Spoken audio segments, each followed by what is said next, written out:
ne léegi am nañu sunu benn étoile bi.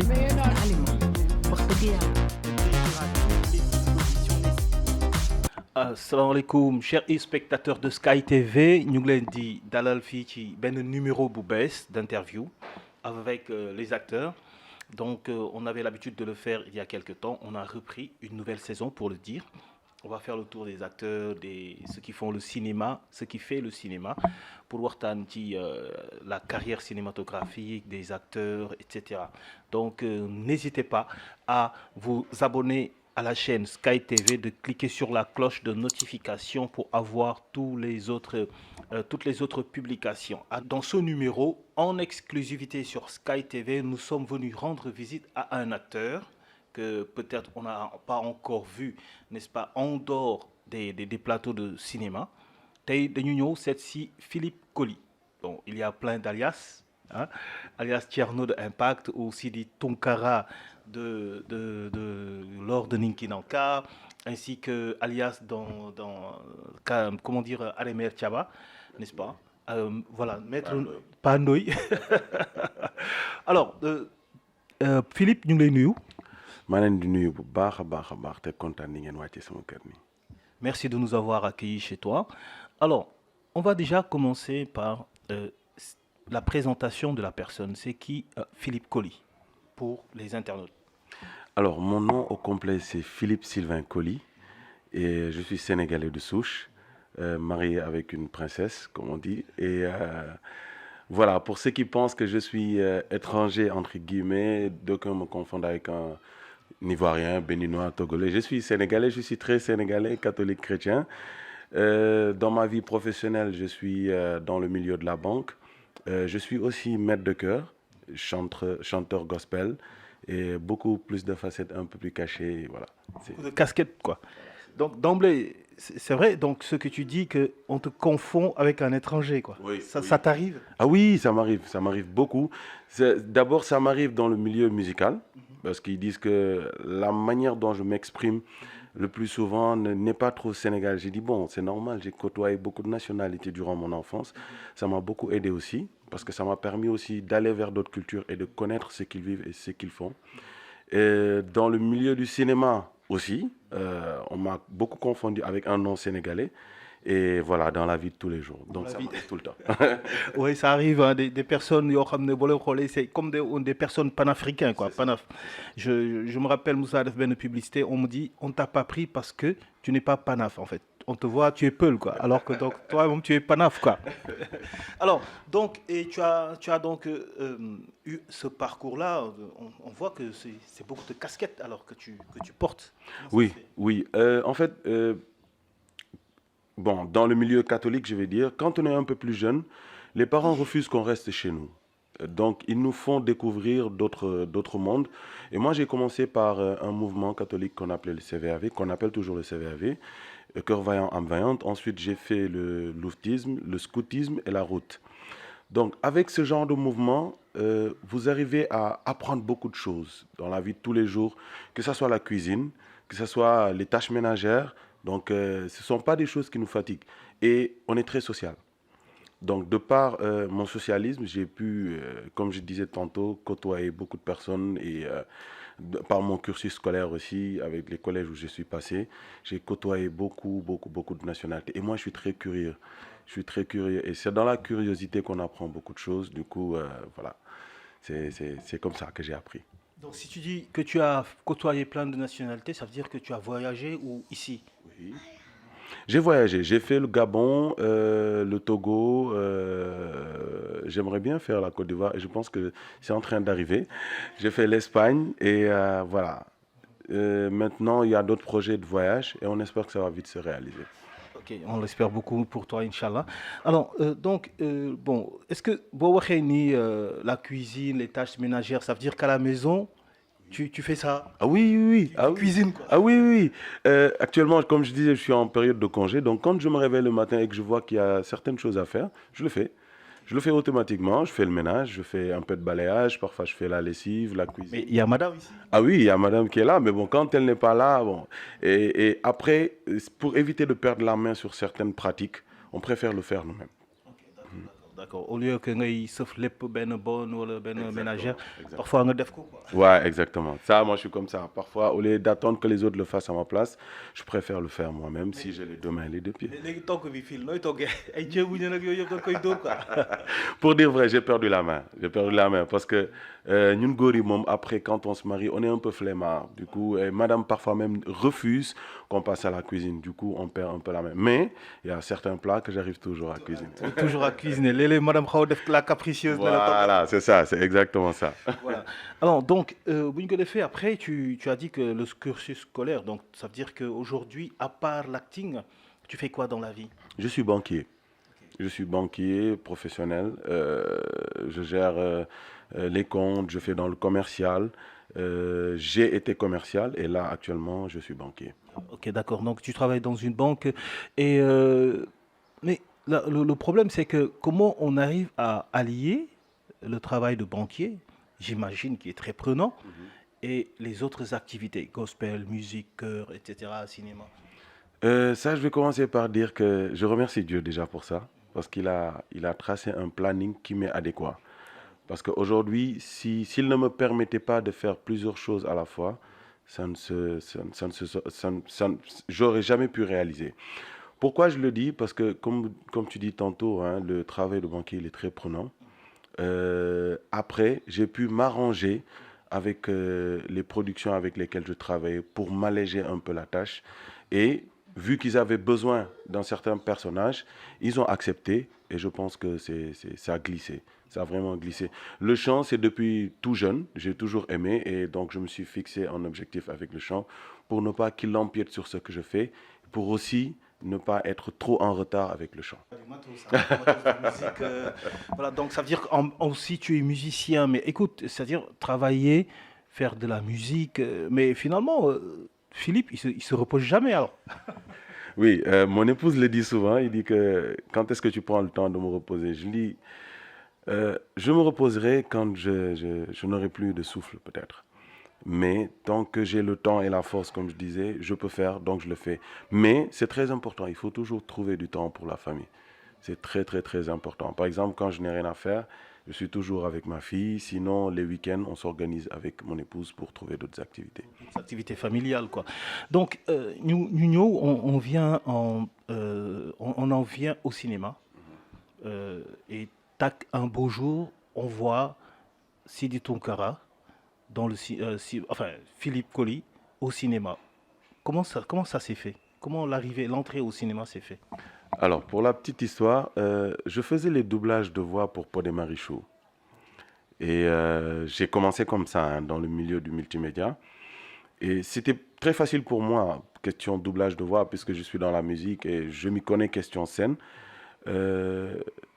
J'ai été remarqué par deux personnes que je remercie aujourd'hui parce que c'est à cause d'eux si je suis rentré dans le milieu du cinéma, qui sont Denis Diatta et Amadou Diagne. Des personnes extraordinaires que j'ai côtoyées et qui m'ont, je peux dire, donné ma chance. Durant les doublages de voix, je pense qu'ils m'ont remarqué et il y a quelqu'un en tout cas qui a proposé ma personne et ils m'ont proposé dans la série Maîtresse d'un homme marié. Maîtresse d'un homme marié où j'ai joué le comptable qui a coincé entre guillemets, comment il s'appelle, Biram, oui. Et ensuite, après Maîtresse d'un homme marié, paf, je me retrouve dans Golden. Je me dis, ah, putain, c'est un milieu qui est très intéressant. Bon, qui sait, pourquoi pas. Après, je me suis sorti ça de la tête et j'ai vaqué à d'autres occupations. Donc, je crois dans Golden, tu as été le directeur de cabinet. Exactement, le directeur de cabinet du ministre, exactement. Et c'était un plaisir, c'était la première fois d'ailleurs que je côtoyais Aref Khalil, Youssou Bey. Et on a collaboré rapidement, le contact est passé. Et après, comme je dis, je me suis sorti ça de la tête.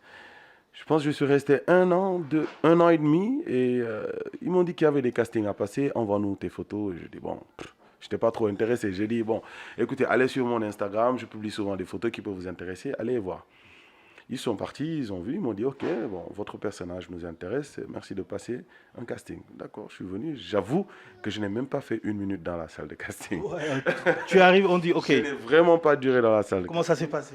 Je suis arrivé, j'ai trouvé des têtes que je n'ai jamais vues de ma vie, sauf bien sûr Masnour que je connaissais de loin. Et voilà, mais tu vas essayer un personnage. Ok, j'ai essayé rapidement, ils se sont tous regardés. Mais pourtant, ça va. Je dis, ah, ça va, c'est-à-dire. Ils me disent, non, non, on va vous rappeler, il n'y a pas de problème. Je dis, bon, ok, d'accord, je suis parti. Et paf, je me retrouve à tourner Ninki Nanka, qui fut une expérience, mais oh là là. Alors, raconte-toi un peu, donc ça veut dire que donc Ninki Nanka a ni nga waxee historique bi yëpp début carrière cinématographique ba fii, c'est-à-dire donc Ninki Nanka c'était ton premier grand rôle, comme si on peut dire ça ainsi. Oui, oui, oui, exactement. Ninki Nanka, c'était mon premier grand rôle. Et un rôle qui était assez difficile, un travail qui a été assez difficile, mais qui faisait chaud au cœur. Parce que quand on voyait tout le travail qui a été fait, toute l'énergie qui a été dégagée et le produit final, on ne peut que rendre grâce à Dieu. Ça, c'était vraiment bien pour moi.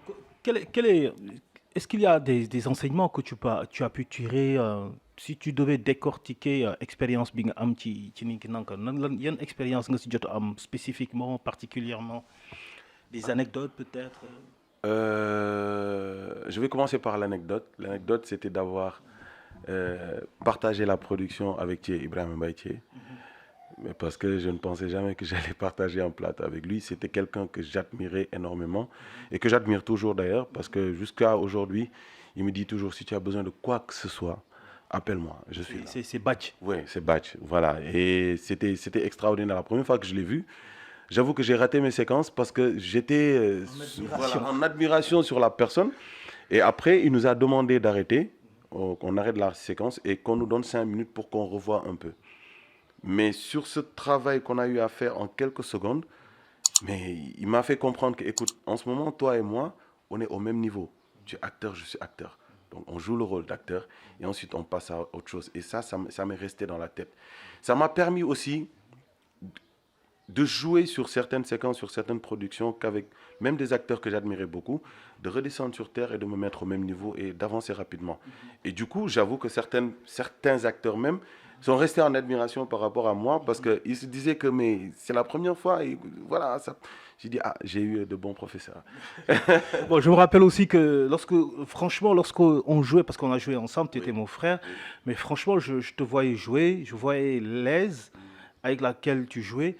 Et ce gars qu'on recherchait, le manipulateur, la sournois qui passe inaperçu. Et là, moi, je me disais que franchement, ils ont trouvé la bonne personne, quoi. Ah, merci. Et j'avoue quand même que chez moi par exemple, je regarde souvent des séquences, des formations d'acteurs, d'acting. Et ça m'a aussi beaucoup aidé parce que je fais aussi un travail personnel. Je ne vais pas vous mentir, hein, parfois je me mets devant le miroir et je me crée un personnage. Je prends 5 minutes, je m'amuse dessus et de fil en aiguille, ça venait tout seul. Et raison pour laquelle même sur Impact, ça m'a énormément aidé.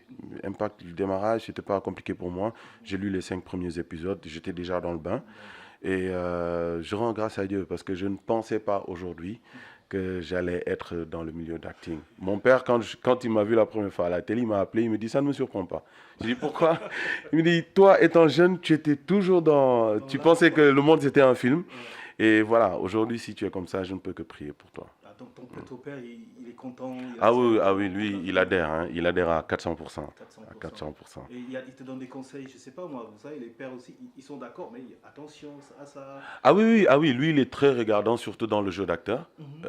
Il me dit, j'ai l'impression qu'à des moments, tu n'étais pas trop concentré, tu triches un peu. Je dis, oui, ça, c'est quand il y a la fatigue, quoi. Il me dit, donc, essaie de ne pas trop être fatigué parce que ça se voit pour une personne qui te connaît. Il sait que là, tu n'étais pas trop dedans, là, ça va et tout. Je dis, ah, merci. Nos papas de l'ancienne génération, ils sont très exigeants sur certains points. Et c'est très important parce qu'aujourd'hui, je me dis que si tous les jeunes écoutaient les conseils de nos papas, on allait avoir du bon. Mais parfois, il y a des ratés, mais bon, on n'y peut rien, on fait avec. Je veux dire, quel est l'impact, s'il y en a positif, négatif, que le métier d'acting a eu dans ta vie personnelle, professionnelle, en général, quoi? J'avoue que sur les points positifs, c'est une continuité. Parce que comme je dis, dans le milieu musical est presque similaire au milieu cinématographique. C'est juste une continuité. J'avais déjà la touche musicale, donc il fallait que juste j'allie avec le milieu du cinéma. Mais aujourd'hui, j'arrive à gérer tout ce qui est notoriété, tout ce qui est buzz, comme on dit, le point négatif qui est négatif et pas négatif en même temps, c'est la notoriété peut jouer sur beaucoup de choses dans votre vie, énormément de choses. Aujourd'hui, vous n'avez pas une vie comme les autres. Hein. Avant, vous pouviez passer dans la rue tranquillement. Aujourd'hui, vous êtes arrêté à 5 mètres de suite. À un moment, mon épouse elle me dit, ben, finalement, ce n'est plus intéressant de sortir avec toi, quoi. Ouais, parce que tu seras plus seul, quoi. Ah oui, je dis, mais écoute, il faut t'y habituer. Mais maa ngi sant Yàlla parce que c'est quelqu'un qui a eu à comprendre beaucoup de choses dans le milieu où je suis. Et maa ngi koy gërëm, c'est ça. Peut-être qu'avant, comme elle dit, déjà, elle dit que ce n'est plus intéressant de sortir avec toi. Mais au-delà de ça, ou bien par ailleurs, est-ce qu'il y a d'autres choses, d'autres impacts que cela a eu sur elle-même? Ah mais oui, parce que quand on me croise avec elle dans la rue, on arrive à la reconnaître. Quand on va peut-être sur les photos que je publie, on arrive à la reconnaître. Je me rappelle une petite anecdote. On était sortis et on revenait en voiture et on s'est arrêté chez le vulgarisateur. Dès que le vulgarisateur l'a vu, il a dit « Ah, ça c'est Madame Tunkara ». Il dit « Attention, hein, Madame Tunkara, Madame Koli, Madame Tunkara. Donc Madame Tunkara, mi ngi ci film yi. Dem la demee ci film yi di ngeen ko wër. Mais moi c'est Madame Koli. Du coup, j'ai compris. Elle était un peu énervée qu'on puisse l'assimiler un peu aux séries et tout. Mais bon, après, elle en a même ri. Hein. Elle n'aime pas, elle voudrait pas jouer, elle n'aime pas. Non. Elle aussi, elle a fait dans les doublages de voix au niveau de Pod et Marichou. Donc on a commencé. Excusez-moi. Donc tu te la prendras si tu veux, bébé. Oh là là, elle s'ennuie. Fini rapidement. Ouais. Elle s'ennuie. On fait une pause comme ça. Juste 5 minutes. Non, je t'en prie. Donc maintenant, on va continuer sur toujours comment allier, gérer les deux emplois du temps, l'emploi du temps d'un acteur et d'un banquier. Comme tu dis, le métier de banquier, certainement, c'est très prenant. Alors, comme je disais, hein, d'abord, je rends grâce à Dieu parce qu'il a pu me donner le temps qu'il faut. Mais après, comme je dis, quand vous avez des arrangements où vous tombez d'accord avec la production, ça peut aller. Ça peut aller déjà parce qu'à mon boulot même, il se posait des questions à savoir, mais toi, à quel moment tu prends le temps de tourner et tout. Je dis, vous remarquez que même quand je vais tourner, vous ne pouvez pas savoir. Parce que j'arrive à ne pas empiéter sur mon travail. Parce qu'il y a des arrangements qui ont déjà été faits en amont. Du coup, je n'empiète sur rien pour éviter aussi de léser qui que ce soit. Hein. Je dis toujours, vous faites qu'un de mes tournées. Il ne faudrait pas que j'empiète sur mon travail. Et aussi, si je travaille, il ne faudrait pas aussi léser mon travail pour les productions. Donc, comme je dis, maa ngi sant Yàlla parce que toutes les deux parties, aucune des parties n'a été lésée. Donc, pour le moment, ça va. Pour le moment, je n'ai pas eu de production qui puisse gêner l'un des deux. Maintenant, su ma Yàlla mais une grande production, ça en vaut la peine. Quoi. Voilà, je vais me départager de l'un pour faire l'autre. Mais il faut tout le temps des sacrifices. Moi, je dis, bon, quand tu veux quelque chose, il faut faire des sacrifices. Parce que j'ai une anecdote aussi, hein, parce que je crois on a tourné une fois, toi et moi, à 1h du matin, on devait faire une séquence. Et je te posais la question, mais attends Philippe, mais comment ça tu travailles? Tu me dis, oui, mais tu vas travailler à quelle heure? Non, tu m'as dit, mais écoute, je vais à 6h du matin, je dois me lever pour aller au boulot. Je te dis, mais attends, il est 1h du matin. On n'a même pas encore fait la séquence. Donc je me suis posé la question, j'ai réfléchi comment il va s'en sortir, quoi. Est-ce que tu ne t'es pas inquiété à un moment donné? Parce qu'après... c'est vrai qu'à un moment donné, c'était difficile, surtout vers la fin de certaines productions où ça avance rapidement. Je me rappelle que je suis resté quand même 1 à 2 semaines où je finissais de tourner quoi, vers 5h, 6h. Arrivé chez moi, je prends une douche, je m'allonge, je prends le café, je suis parti au boulot. Et le soir, tu dois retourner encore. Je dois le refaire et tout, mais la plupart du temps, moi je le sentais, peut-être ma famille le sentait, mais la production ne pouvait pas savoir. Ils ne pouvaient pas savoir. Mon travail aussi, ils ne pouvaient pas savoir. Peut-être les collègues les plus proches, ils savaient très bien que moi j'étais fatigué et tout. Mais je faisais tout pour ne pas que mes tournages ou mes productions empiètent sur mon travail. Et ça, c'est très important. Pour toi, c'est des engagements, il fallait les respecter. Ce sont des engagements, il faut les remplir et on passe à autre chose. Est-ce qu'il ne t'est pas arrivé à un moment donné de te dire, bah, écoute, est-ce que je ne devrais pas choisir le cinéma ou bien plutôt que la banque, ou bien est-ce que je ne devrais pas retourner à mon boulot Est-ce qu'il ne t'est pas arrivé à un moment donné de penser à faire le choix entre les deux? Eh bien si, bien sûr. À un moment donné, ça vous arrive forcément, mais après vous vous posez et vous réfléchissez. Raison pour laquelle il n'est jamais bon de nos jours, il n'est jamais bon de faire une seule chose. Quand je dis une seule chose, c'est avoir une seule occupation. C'est toujours bien de savoir tirer de deux côtés pour pouvoir, au moins si l'un lâche, qu'on puisse attraper sur l'autre, quoi. Donc jusqu'à présent, tu veux dire que, si je comprends bien, hein, le cinéma ne paye pas encore assez pour qu'on abandonne tout et qu'on s'y concentre? On peut dire ça comme ça. On peut dire ça comme ça. Aujourd'hui, si le cinéma me donnait exactement ce que je voulais et pouvait subvenir à tous mes besoins, j'aurais arrêté l'un pour l'autre. Et on voit aussi hein, que parfois, un acteur, surtout, il brille pendant un temps, il joue beaucoup, et à un moment donné, il disparaît. Moi, je pense qu'il faut pérenniser le travail. Il ne faut pas simplement s'arrêter à jouer quoi, des petites séries, des petits métrages et tout. Il faut chercher à se faire valoir ailleurs. Si on se fait remarquer ailleurs, forcément, ailleurs, ils sont intéressés par nous et ça fait grandir. Moi, je pense que c'est comme ça. Il ne faut pas simplement s'arrêter dans ce petit carré et rester sur sa zone de confort. Parce que dans sa zone de confort, on ne peut rien réaliser. Il faut sortir de sa zone de confort pour chercher autre chose. C'est ça. Est-ce que ça veut dire que Philippe Instahi, il commence à espérer le cinéma étranger? Ah oui, je vise loin. Et je ne vais pas vous le cacher, je cherche, hein, je vise loin, je cherche et je tâtonne un peu sur certaines collaborations et tout. Si jamais ça marche, ça marche. Ok. Et est-ce que en ce moment, il cherche autre chose? C'est-à-dire, est-ce qu'aujourd'hui, il y a des propositions, peut-être, il y aura ou bien des manifestations d'intérêt? Pas pour le moment. Mais je suis sûr qu'en 2022, il y aura des choses qui vont se réaliser. Ça va se bouger, quoi. Oui, ça, je suis sûr. On l'espère pour toi. Ah, c'est Philippe qui parle.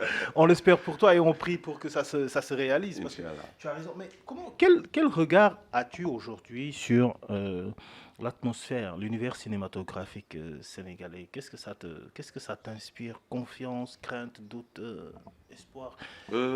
J'ai beaucoup d'espoir hein, pour le cinéma sénégalais, sincèrement, parce que il y a beaucoup d'inspiration, il y a beaucoup de créativité. Par contre, le seul bémol, c'est qu'il nous manque encore une certaine structure, une certaine logistique qui nous permette d'avancer rapidement et bien. Là, on est là. Il y a le produit qui est là, il y a la matière qui est là, mais il n'y a pas tout le soutien total pour que les gens puissent avancer rapidement. Alors, financièrement parlant, aujourd'hui, on sent que l'argent tire d'un côté et l'autre facette aussi essaie de tirer. Parce que les acteurs essaient de bien faire, mais derrière, bon, il y a certaines choses qu'on ne peut pas tout dire. Genre, les acteurs, bon, enfin, je vais peut-être lire dans ton esprit, les acteurs, tu penses que les acteurs ne sont pas bien payés à ton avis? Bien payé, ça dépend des productions. Il y a des productions pour lesquelles les gens sont à l'aise. Moi, sincèrement, je vais pas mentir devant les médias pour dire que non, je ne suis pas bien. Non, je ne me plains pas. Je ne me plains sincèrement pas. Mais j'aurais voulu plus. J'aurais voulu plus. J'aurais voulu plus. Mais je ne me plains pas. Sincèrement. Et je remercie les maisons de production avec lesquelles j'ai travaillé. Je vais même dire Marodi. Parce que jusqu'à présent, je travaille qu'avec Marodi. Voilà. Jusqu'à l'heure où je vous parle, je ne me plains pas. Et je pense qu'eux aussi, ils sont satisfaits de mon travail. Parce que jusqu'à présent, ils m'appellent pour des productions. Te sollicitent. Exactement. D'accord. Et ça veut dire que les autres maisons de production, tu travailles seulement avec Marodi ou tu... Ben, je verrai. Hein. On n'est pas marié à une maison de production. On ne se marie pas à une maison de production. Si jamais d'autres aussi me font des propositions, pourquoi pas? Je verrai toujours qu'est-ce qui est bien, qu'est-ce qui n'est pas bien. Qu'est-ce qui n'est pas bien, quoi. Et la tentation, parlons par exemple de la tentation. Parlons par exemple, c'est vrai que monsieur est marié, etc. Mais parlons, comme je dis, du regard féminin à l'extérieur. Comment tu vis cela avec madame? Comment tu vis ça avec la famille? J'avoue que c'est pas évident parce qu'aujourd'hui, sur les réseaux sociaux, surtout sur les réseaux sociaux, les gens sont capables de tout. Ouais, les gens sont capables de tout. On a vu des carrières qui ont été ternies, bannies par les réseaux sociaux parce qu'ils ont été tentés et ils ont flanché par la faiblesse de la chair, je vais dire, mais le mental n'était pas fort. Quand vous êtes dans ce milieu, il faut avoir un mental assez fort pour ne pas flancher et tomber dans certaines manipulations. Et moi, je n'ai pas de petit cœur à bloquer quelqu'un sur un réseau, sur les réseaux sociaux. Hein. N'hésite pas. Ah non, ça ne Si c'est risqué. si je sens que la personne ne vient pas avec une bonne intention, tu vois, si je sens que la personne ne vient pas avec une bonne intention, automatiquement je bloque ou bien je sors de son cocon. Ça ne me dérange aucunement. Parce que aujourd'hui, parfois même, vous ne voulez pas faire, mais la personne qui vient en voulant, avec une mauvaise intention, l'image, elle est lue que sur le point négatif. Mais aujourd'hui, juste une réponse de bonjour peut être mal interprétée. C'est ça. Surtout lorsque tu es avec madame, par exemple. Ah oui, quand vous êtes avec madame, surtout quand vous êtes marié, tout le monde sait que vous êtes marié. Donc, il y a certaines attitudes que vous ne pouvez plus avoir. Certaines attitudes que vous ne pouvez plus avoir, certains coins où vous ne pouvez plus aller. Donc, il faut vraiment avoir le mental assez solide pour gérer cette notoriété. Certaines invitations, certains endroits. Quels endroits, par exemple? Mais imagine, il y a, par exemple, avec madame, vous pouvez sortir, aller en fête. Mais toi, par exemple, tu ne sors pas seul, sans madame, pour juste... Si, je sors. Hein, je sors avec mes amis, je sors avec le groupe d'acteurs surtout. On sort souvent. Hein, et ça, c'est bien parce que ça permet de raffermir certains liens. Et ça permet d'avoir aussi une certaine complicité et une fluidité durant les tournages. Ça, c'est vrai. Mais... Pardon, excusez-moi. Avec madame, je sors souvent. On sort, on va... Sortir avec les acteurs, ça te permet de... Ça te crée une sécurité. Parce que ce que tu crains, c'est eux-mêmes la même chose qu'ils craignent. Ils vont... Voilà. Oui. Pardon? D'accord. Ok. Donc je disais, avec par exemple, comme tu dis, les groupes d'acteurs, ta vie d'acteur, par exemple, lorsque tu sors, ce que tu recherches ou ce que tu fuis, ce que tu crains, c'est la même chose qu'ils craignent en fait. C'est-à-dire, donc, ils te protègent, vous comprenez, vous vous protégez. Oui, c'est ça, on se comprend. Parfois, on discute même de ça. Hein. Juste une petite anecdote. Un jour, j'étais avec un des acteurs et on était dans un coin où on prenait un petit pot et tout. Et il me dit, il y a cette personne-là qui ne cesse de m'envoyer des messages. Il dit, comment il s'appelle?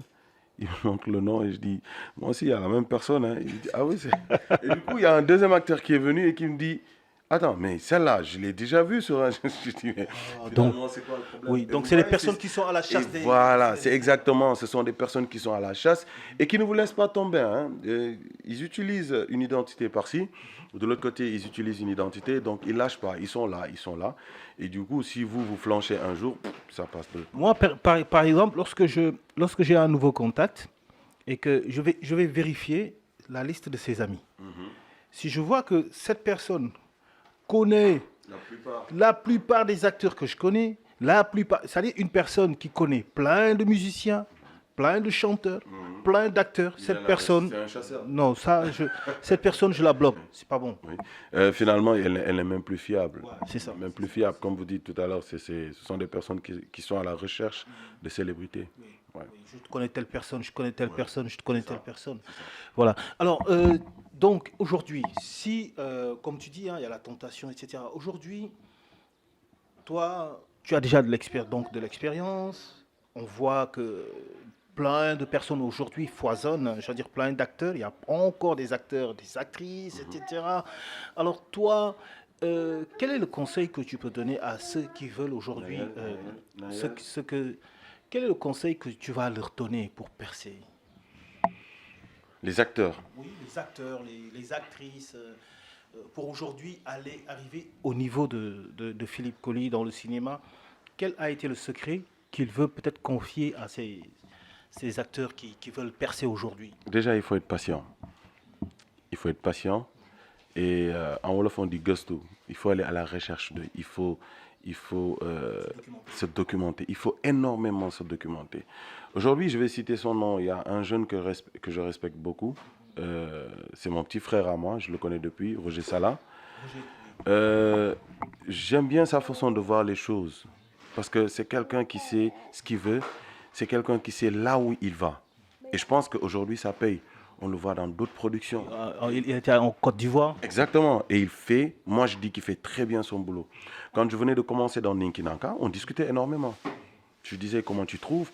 Parce qu'aujourd'hui, ce n'est pas une question de différence d'âge. C'est une question de quand on le dit tout, tu plateau. Et aujourd'hui, il m'a beaucoup aidé. Il me dit, ah grand, à des moments, quand tu fais ça, vaut mieux faire ça. Et comme je dis, moi, quand je veux apprendre quelque chose, je vais vers les gens. Tu restes humble. Et tu vas vers les gens, et c'est toi qui apprends, tu apprends énormément. Je pense que c'est très important. D'accord. Donc la patience déjà, mais aussi la recherche, la documentation. Ok, et quoi d'autre? Savoir gérer sa notoriété, hein, c'est surtout ça. Garder la tête Après, voilà, il faut pas être faible sur certaines choses. Et comme je dis, être carré et savoir où est-ce qu'on va. Ouais. Alors, est-ce qu'il y a, je sais pas, il y a un dernier mot, un mot d'encouragement, je sais pas, que tu voudrais partager avec les internautes? Ben, de prier pour nous les acteurs parce que c'est pas un milieu facile. De prier pour qu'on soit vraiment toujours en train de leur donner ce qu'ils veulent sur l'écran. De demander aux gens qui veulent se mettre dans le milieu cinématographique de respecter les 4 règles que je viens de citer tantôt, être patient, se documenter, savoir gérer sa notoriété et de savoir là où on va. Et voilà, si jamais on sait gérer ça, je pense qu'on peut aller très loin. Pour le milieu du cinéma sénégalais, comme je dis, je garde beaucoup espoir parce que je sais qu'il y a de la matière qui est là. Et aujourd'hui, le Sénégal peut aller très loin. On commence déjà à aller très loin parce que nos séries sont partagées un peu partout dans le monde. On est suivi dans le monde entier. Donc, c'est quelque chose de très important. Ouais. Donc voilà, c'était chers spectateurs de Sky TV, chers abonnés. Nous étions ici aujourd'hui en visite avec chez Philippe Coly, acteur, donc chanteur, musicien, doubleur, hein, plein de choses, plein de casquettes. Tu m'avais dit que tu faisais aussi des génériques, hein. Apparemment, des chansons, tu fais, enfin, t'en es capable. Oui, j'ai fait des génériques pour Mœurs. Ah, Mœurs. Mœurs, oui, je fais aussi des musiques de fond, tout ce qui est dans la musique. Ok. Voilà, Donc, tout ce qui est dans la musique. donc, si jamais vous avez besoin aussi comment dire, d'un compositeur de générique, il est là, hein, il en fait, comme il a dit, il a travaillé avec Mœurs, donc Idol, Even Prod, C'est ça, oui. donc que nous saluons Marodi par la maison qu'il a révélée et nous encourageons tout le monde. Donc, comme vous l'avez vu, c'est notre créneau, on ne parle pas de la vie privée de la personne, peu importe ce qu'il vit, ça ne nous intéresse pas. Ce qui nous intéresse, c'est le professionnel, c'est la vie professionnelle qui intéresse Sky TV. Restez connectés, partagez la vidéo et à bientôt pour un autre numéro. Merci, ciao.